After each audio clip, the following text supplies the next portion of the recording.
Ο Παπαδάκος ζητάει από τον Αγγελάκη να ετοιμαστεί για να μπει αυτό στη θέση του. Εδώ οι άνθρωποι του Ολυμπιακού, βέβαια και οι παίκτες του, διαμαρτυρήθηκαν έντονα για κάρτα στο Κούμα και μάλλον δίκιο είχαν, είχε περάσει την μπάλα Τζόρτζεβιτς. Τελές και το φάουλ, κεφαλιά και το γκολ.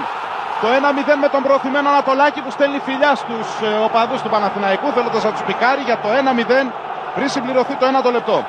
Ο Ανατολάκης που κατάφερε να τρυπώσει στην καρδιά της άμυνας του Παναθηναϊκού σε αυτή τη στημένη φάση, όπως συχνά κάνουν βέβαια οι κεντρικοί αμυντικοί των ομάδων, και να υποφεληθεί από την αδράνεια των πράσινων που δεν αντελήφθησαν την κίνηση του στόπερ του Ολυμπιακού. Πριν συμπληρώσουμε τα 9 λεπτά αγώνα λοιπόν με το γκολ του Γιώργου Ανατολάκη, το πρώτο του στο φετινό πρωτάθλημα, ο Ολυμπιακός ανοίγει το σκορ στο τέρμι. Πήγε να βγει, δεν προλάβαινε. Βέβαια δεν είναι δική του ευθύνη. Σταμάτησε κάπου πριν τη γραμμή της μικρής του περιοχής και δέχτηκε το δεύτερο γκολ από τον Νίκο Λιμπερόπουλο. Λαμβάνω με υποδειγματικό πλασέ, πολύ έξυπνο, το γκολ από τον Λιμπερόπουλο. Και εδώ το 2-2 από τον Αλέκο Αλεξανδρή για τον Ολυμπιακό. Μέσα σε ένα λεπτό.